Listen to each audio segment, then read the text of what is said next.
కళ్యాణ్ గారు ప్రభుత్వంలో ఉన్నారు కదా, Yes. ఆయన నిర్ణయించాలి.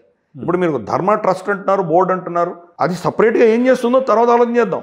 మీ అధికారంలో మీ అధీనంలో మీరు ఉన్నవి మీరేం చేయగలుగుతున్నారో ఫస్ట్ అది చేయండి. మీరు ఓకే, అన్య మతస్థులు ఈ బోర్డులలో రాకుండా మీరు ఆపడానికి ఏం చేస్తారో చేయండి.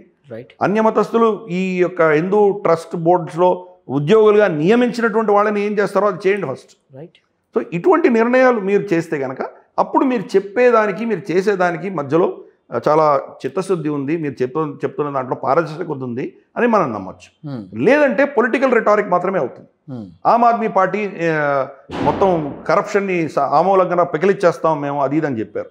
ఈరోజు కేజ్రీవాల్ ఇల్లు చూస్తేనేమో కోట్ల విలువ చేసేటువంటి ఇల్లు కట్టుకున్నాడు ఆయన. ఏం చేశాడు ఆయన? ఎన్ని కోటాల కరప్షన్ కేసులో జైల్లో కూర్చొని వచ్చాడు ఆయన. ఇప్పుడు బెయిల్ మీద ఉన్నాడు ఆయన, బరి కాలేదు. ఇప్పుడు కూడా ఆయన మీద ఎప్పుడు కేసు వస్తుందో మనకు తెలియదు. సో అందుకని పొలిటికల్గా చెప్పేది వేరే. నేను ఎప్పుడు కూడాను మీ స్టేట్మెంట్స్ ఆధారంగా నేను జడ్జిమెంట్ ఇవ్వను, ఎవరైనా కావచ్చు. మీరు యాక్షన్ ఏం చేస్తున్నారు దాని ఆధారంగానే చూస్తాను నేను. కాబట్టి పవన్ కళ్యాణ్ గారు చెప్పింది బాగుంది, ఇంతవరకు ఏ పొలిటీషియన్ చెప్పలేదు తెలుగు రాష్ట్రాల్లో, కాబట్టి దాన్ని స్వాగతిద్దాం తప్పకుండా. కానీ మీరు అపోజిషన్ లీడర్గా చెప్పుంటే అది వేరే విషయం. ఇప్పుడు మీరు ప్రభుత్వంలో ఉన్నారు, డిప్యూటీ సీఎంగా ఉన్నారు, కాబట్టి దీన్ని మీరు లాజికల్ ఎండ్కి తీసుకువెళ్ళాలి. ప్రభుత్వంలో ఇటువంటి మార్పులు తీసుకురావాలి, ప్రభుత్వంలో నిర్ణయాలు తీసుకురావాలి.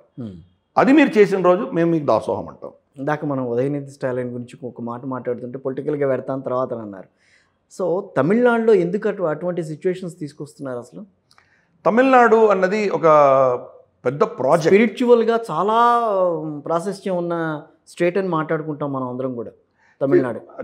తమిళనాడే కాదు, మనకు ఆంధ్రాలో ప్రపంచంలో ఎక్కడా లేనంతటి అద్భుతమైనటువంటి వైదిక సాంప్రదాయం ఆంధ్రప్రదేశ్లో ఉంది.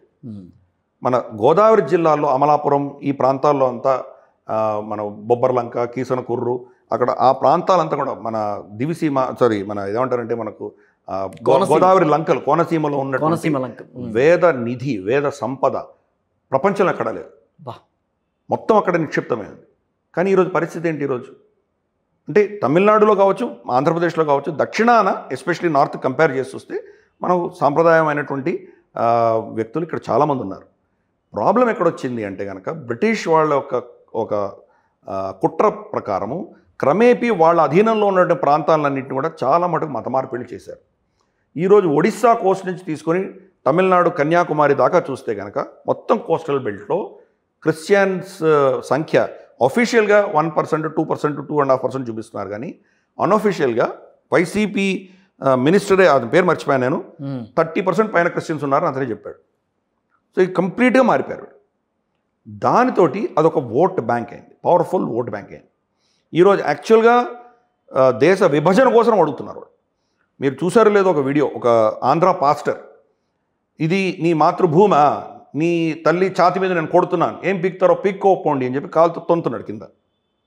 ఇప్పుడు అదే స్టేజ్ మీద ఈ చట్టం, భారత చట్టం నాకేం వర్తించదు, నా ప్రభువు ఇచ్చినటువంటి చట్టమే నేను పాటిస్తాను, ఏం చేస్తారు చేయండి, అందరు చప్పట్లు కొడుతున్నారు. అంటే ఇటువంటి విద్వేషాన్ని సృష్టించేటువంటి వ్యక్తులు తయారవుతున్నారు దాంట్లో. అలాగే ముస్లిమ్స్కి మీరు ఒక దేశం ఇచ్చారు, హిందువులకు ఒక దేశం ఉంది, మా క్రిస్టియన్స్కి దేశం ఏది? మాకు దేశం కావాలి, మొత్తం కోస్టల్ బెల్ట్ మాకు ఇచ్చేయండి, ఇది కొంతమంది మాట్లాడుతున్నారు. తమిళనాడులో కొంతమంది పాస్టర్స్, అలాగే మనకు ఆంధ్రప్రదేశ్లో కొంతమంది పాస్టర్స్ మొదలు పెడుతున్నారు.